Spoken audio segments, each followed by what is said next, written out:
Thank you for staying. In our first story, some motorcycle operators, spare parts dealers and drivers' unions on Monday met former President John Mahama to declare their support for his candidature in the upcoming flag-bearer elections of the opposition National Democratic Congress. They say Ghana needs a leader who has the track record of development and capable of solving the current economic crisis. They believe Mr. Mahama stands tall and want other candidates to step down and allow him to go unopposed. Samuel Mbura has more in this report.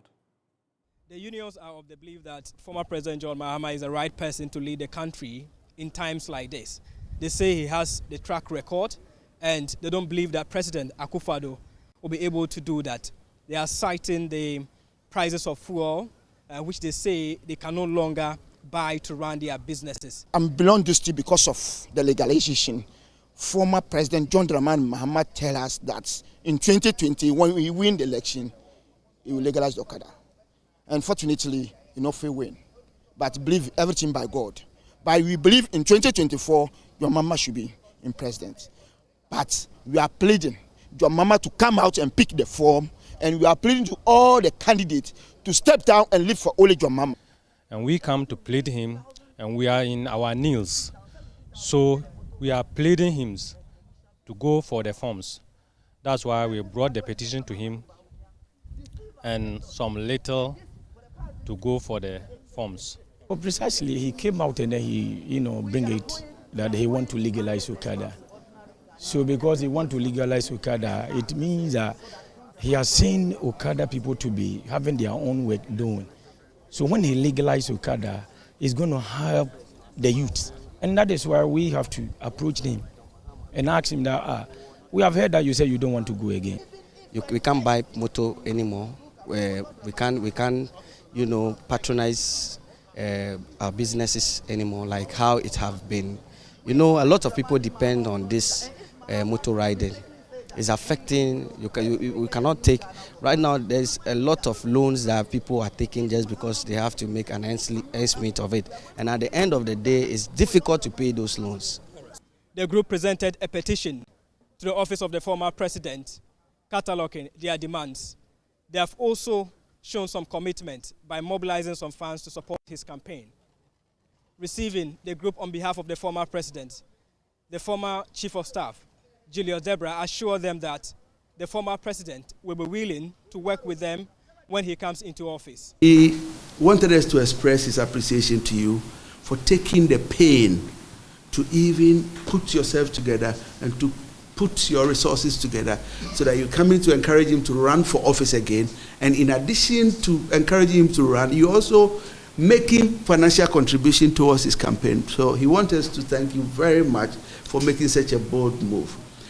Other thing that he wanted us to communicate to you is that whether he's going to agree to run or not, he wants you to understand that his philosophy of governance is about listening to the people. It doesn't necessarily matter about your status in society.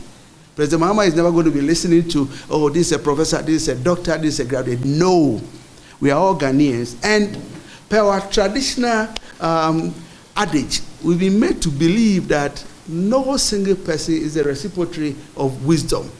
Therefore, if you are leading a group of people, you must always be prepared to listen to the views and opinion of the people you are leading. And that alone, we want to assure you that if by God's grace, which of course myself and my colleagues, we're all going to pray and fast possibly, so that the man agrees and listens, to the petition that you brought. Now, if that happens, he wants you to know that he's going to govern in consultation with people such as your good self. The group has further assured that they will go beyond the mobilization of the funds and also rally some of their colleagues behind for the campaign of the former President John Mahama to be successful. Samuel Mbura reporting for Joy News.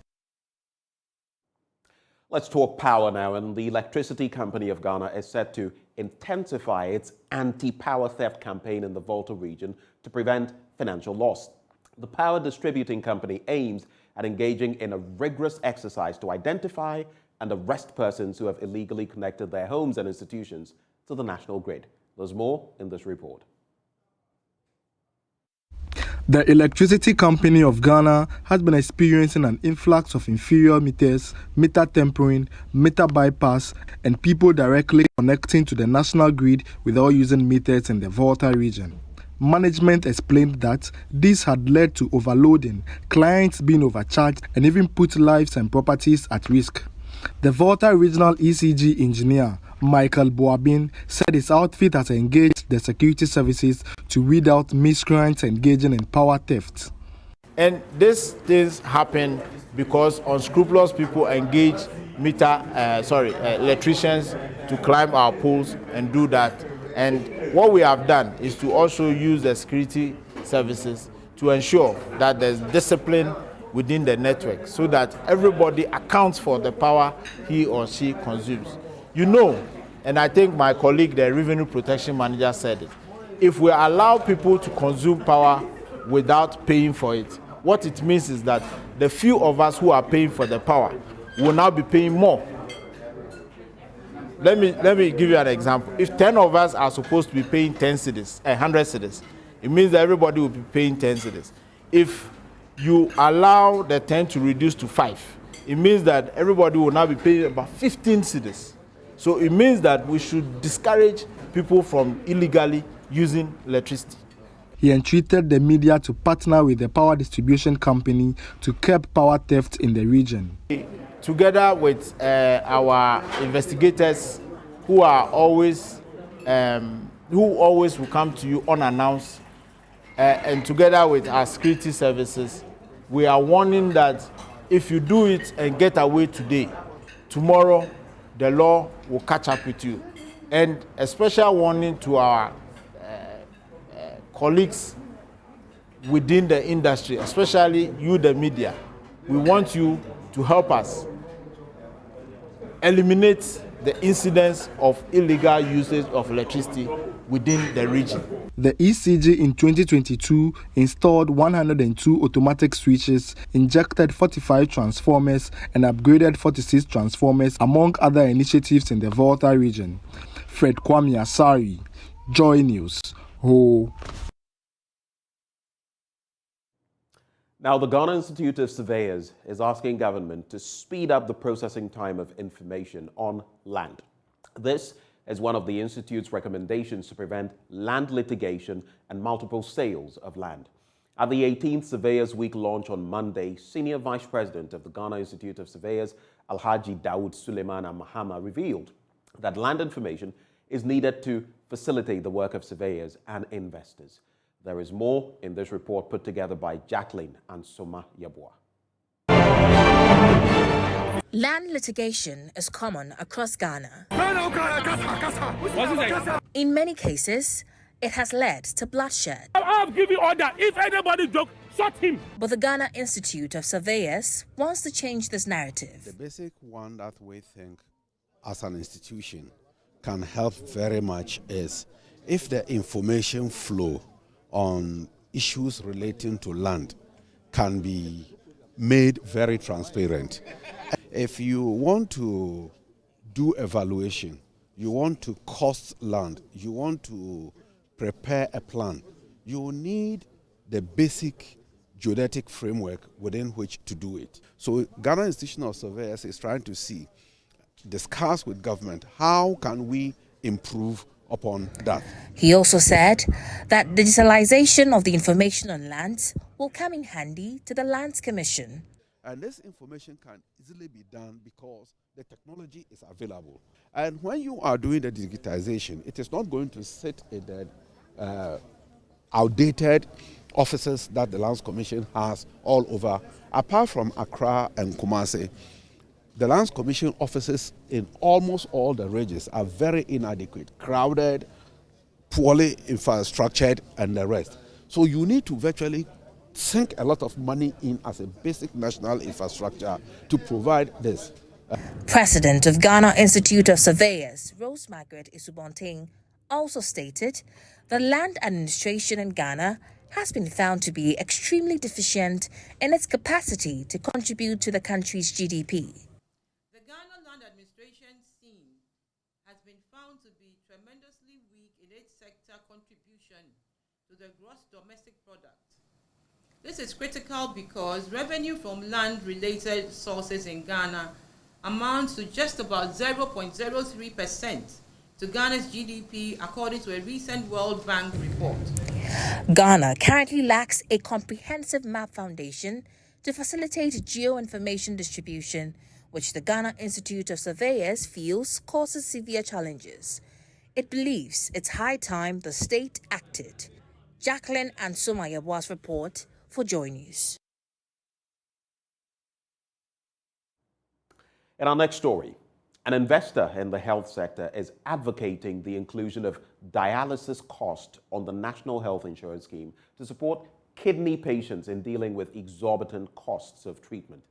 A patient pays at least 4,800 cedis in a month for dialysis, an amount most patients are unable to cover. Chief Executive Officer of the Akakpo Hospital, Reynolds Echampong, says support for patients has become necessary as most of them are unable to continue with treatment. Nanaya Ojima has more in this report. Say kidney-related diseases have increased significantly in the past 10 years. Admissions have increased by 3 times, with some patients reporting with end-stage kidney diseases.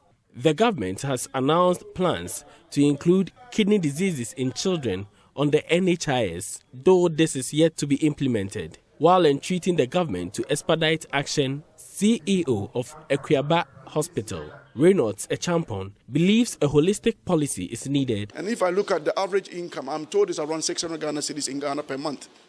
That is the average income of a Ghanaian in Ghana. And it's less than that. And a dialysis, the average are charging 500 Ghana cedis. And if your monthly salary is 500, how do you do dialysis? So I will entreat our leaders in government to add dialysis system, if not the 100%, at least a portion where we will start from, so that people can get access, with kidney disease, can get access to dialysis services. And per the information I know, because of the laboratory medicine that we started in 2013, kidney problem is rising in Ghana. And I believe I want to entreat everybody to get a proper education. In support of quality healthcare delivery, Akakpo Hospital has been inaugurated to serve the health needs of the Kwadaso municipality. Presently, 85% of health facilities in the municipality are privately owned. Municipal Health Director Grace Billy Kampiti says through effective partnership with the private facilities, a mass health screening exercise is being implemented in the municipality.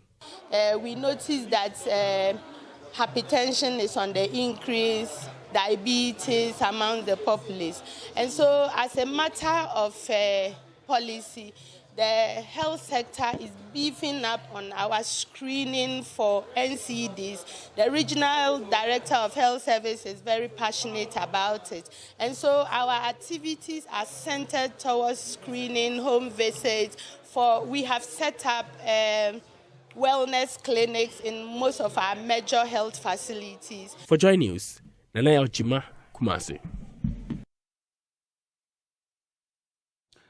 The Deputy Minister for Local Government and Rural Development, Collins Augustine, has charged beneficiaries of the Ghana Productive Safety Net Project, a program designed to contribute to poverty reduction, job creation, and enhancing the socio-economic lives of the less privileged, to make good use of the opportunities provided by the scheme to enable them climb out of the bracket of poverty. The minister made this call when he paid a visit to the Sene East district of the Bono East region to assess the progress of the implementation as well as identify challenges associated with the project. Anas Abid has more in this report. Initiated in the year 2018, the Ghana Productive Safety Net project was instituted to provide tailored support to the poorest households to address the demand-sided constraints to accessing services that will strengthen their productivity. Under the project, rural communities undertake labor-intensive public works, including grant support in income-generating activities. Here in the Sene East district, the project is engaging locals to rehabilitate degraded communal lands through cashew tree plantations. Deputy Minister for Local Government and Rural Development Collins Ntim, who visited the area to inspect the progress of work, expressed satisfaction with the collaboration between managers of the project and the beneficiaries.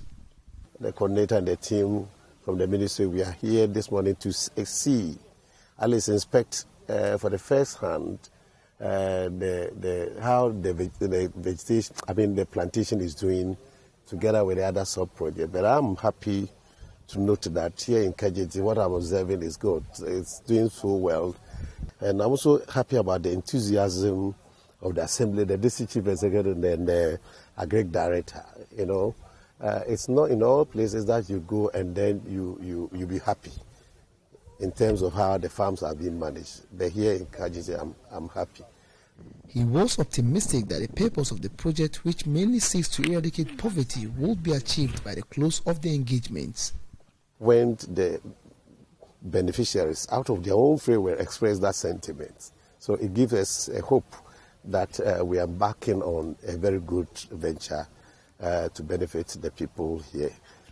The minister further disclosed that the second phase of the project is in place and will capture new districts to ensure that more households are engaged to enable them move out of the poverty bracket. Indeed, they are also going to enjoy the phase 2 safety net phase 2 program, which involves 100 million United States dollars, and then the honorable minister has directed that we bring on board additional districts. So instead of 80 districts this time around, additional 20 districts. We're going to have 800 districts.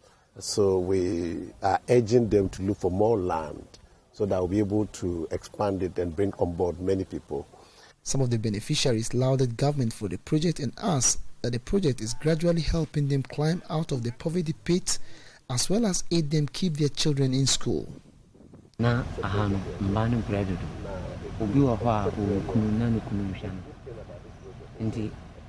women in this area used to struggle a lot, but the timely intervention of this project means they now have some financial support to aid them send their children to school.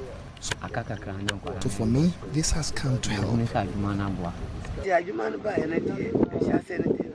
The project has been very helpful to us to support our children's education.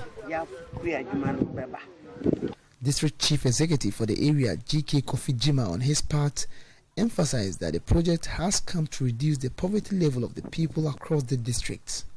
This project, it has come to help the people of Senate East because our poverty level is very high. So much as they are given this amount of money, that will cushion them to be able to pay fees of their wards, buy groundnut or fish or any other thing to sustain their life. This will improve their livelihood. And then it's also encourage the export that the government wants to do. What it means is that it will reduce the poverty level of our people in Senate East. Anas Sabit, Joy News, KJG. Now, leaders on the African continent have been urged to ensure they achieve the Sustainable Development Goals on access to safe water and improved sanitation by 2030, as estimated. This call comes on the back of some setbacks realized by stakeholders in the sector. Journalists from 21 African countries have gathered in the Ivorian capital, Abidjan, to be trained and equipped with the relevant information to advocate speedy implementation of targets for the benefit of citizens. Hannah Odame reports for Joy News. Considering the fact that achieving the Sustainable Development Goals are mostly linked to the availability and access to potable water and proper sanitation, some African countries are speeding up their action plans to ensure they meet the set targets. Stakeholders in the sector have therefore begun comparing notes through peer reviews in a bid to improve on their strategies. This action has roped in journalists to serve as mouthpiece of their fast-paced implementation agenda. According to a sanitation coordinator at AFWA, Dr. Mbaye Mbegware, leaders on the continent must initiate alternatives to their plans which are not yielding the needed results as expected. It is important for us to advocate in order to get this mind shift. To allow to these decision makers to know there is an alternative to this collective sanitation that is very expensive in terms of investment, in terms of operation, and to know that it is important to do sanitation differently. Business as usual is not working at all. in sanitation. We need to think out of the box to reinvent some new solution, and we cannot do so without a mind shift. A sanitation management trainer, Valentino Yao, highlighted the need for the proper disposal of waste, which he says has not been taken seriously, though it has a potential to generate revenue for a country as well. The best way to dispose of the waste, mainly the solid waste, is to transform the waste into a product, a new product, as a fertilizer, agriculture fertilizer. This will allow people to reduce field contamination with chemical fertilizer, and will improve also the field to produce more. Joey Imbabazi of the New Times publications in Rwanda shared with Joy News the importance of the conference for her advocacy. Now journalists can pick from there information. At least when you have the statistics, you know where to start from. Yes, so now we have the statistics, we know where to improve, we know which region is mostly facing with what, and they've told us about areas or countries that do not use the toilets even when they have them. So all this information we've learned, I believe, is going to make a difference, because now we are going to be knowing exactly what to do that we didn't know. Organizers are hopeful the fearful estimate by the WHO and UNICEF that by the year 2030, billions of people around the world will not have access to safe water, sanitation and hygiene services will not materialize if all of these packed action plans are implemented. For Joy News, I am Hannah Odame. And on that note, we cap off the news, but stay with us. We'll be joined by Lawyer Paintel shortly as we get into the papers.